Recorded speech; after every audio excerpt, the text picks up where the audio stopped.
বিনির বৈশিষ্ট্য কোথায় ছিল বলো তো সব থেকে বেশি?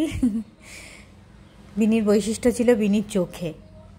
দেখো কেমন গোল্লা গোল্লা চোখ, এরকম চোখ আমার কোনো বেড়ালের নেই। দেখো তাকানো, দেখো, উফ, পুরো ঝাঁসি রানী লক্ষ্মীবাই, গোল গোল চোখ। আজকে ভিডিওগুলো উল্টে পাল্টে দেখতে দেখতে তাই দেখছিলাম যে ওর সব থেকে বেশি আমি যে ভিডিও করেছি সেটা হচ্ছে ওর চোখের। যখনই ওর চোখটা দেখতে আমার দারুণ লাগতো তখনই আমি ভিডিও করতাম।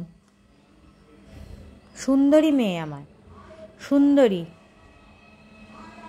ও সব দিকেই এরকমভাবে এরকম গোল গোল চোখ করে তাকিয়ে থাকতো। ও সারা জীবনই ওর বিস্ময়, ওর কাছে বিস্মিত। দেখো পুরো আলাদা, সবার থেকে আলাদা বসে থাকতো, একা থাকতো, আর ওরকম গোল গোল চোখ করে চেয়ে থাকতো। এই যে খুব রেয়ার এরকম পাগলামি করতো, একটা খেলার মুডে আছে, কিন্তু ওই একা, নিজের সাথে নিজের খেলা। ও কারোর সাথে খেলতো না, একা একা খেলতো। এই যে চোখটা, আমি এই ওর চোখের ভিডিওগুলো সব আজকে অ্যাড করলাম, করে তাই দেখলাম এই ভিডিওটা বানালাম, যেখানে ওর চোখটাকেই ভালো করে বোঝা যাচ্ছে। বৈশিষ্ট্যপূর্ণ চোখ, দেখো কি যে বলতে চায়।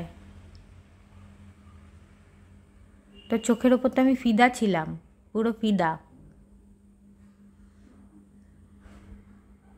ও মাঝে মাঝে এত বড় বড় চোখ করে তাকাতো যে আমরা বলা বলি করতাম যে হয়তো ওর চোখে কোনো সমস্যা আছে, ওই জন্য খুব বড় বড় করে তাকালে তবে ও দেখতে পাই। এই দেখো গোল গোল চোখ, গোল গোল, বিস্মিত। কি যে সুন্দর এই বিস্মিত চোখ, কি ভালো লাগে। সব কিছুতেও অবাক হতো, 3 বছর ধরেও অবাকই হয়ে গেল সমস্ত ঘটনাতে, আর শেষমেশ আমাদেরকে অবাক করে দিয়ে চলে গেল আর কি। এই চেয়ে থাকা,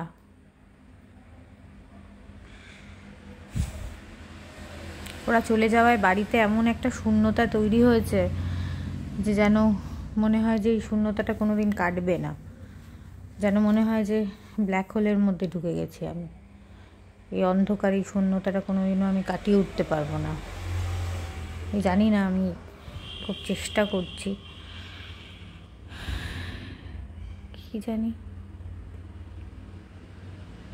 এই ভিডিওগুলো আমি দেখি, এখনও দেখি, সারাক্ষণ লুপের মতন দেখে যাচ্ছি। আমাকে অনেকে বারণ করেছেন যে ওদের ছবি ভিডিও এগুলো না দেখতে, কিন্তু যখন সারাদিনে ওদেরকে দেখতে পাই না ঘরের মধ্যে, তখন এই ভিডিও আর ছবি আমাকে দিনের মধ্যে বেশ কয়েকবার চালিয়ে দেখতে হয়। দেখলে মনে হয় যে হ্যাঁ এই তো ওরা, এই তো, এই তো। যন্ত্রণাও হয়, কিন্তু তবুও দেখতেও হয়। আমি জানি না অ্যাকচুয়ালি আমি এই ভিডিও দেখে রিলিফ পাই না আরও যন্ত্রণা পাই, কী পাই আমি জানি না, কিন্তু এই ভিডিওগুলো আমাকে দেখতে হয়, এই ভিডিওগুলো আমি দেখি।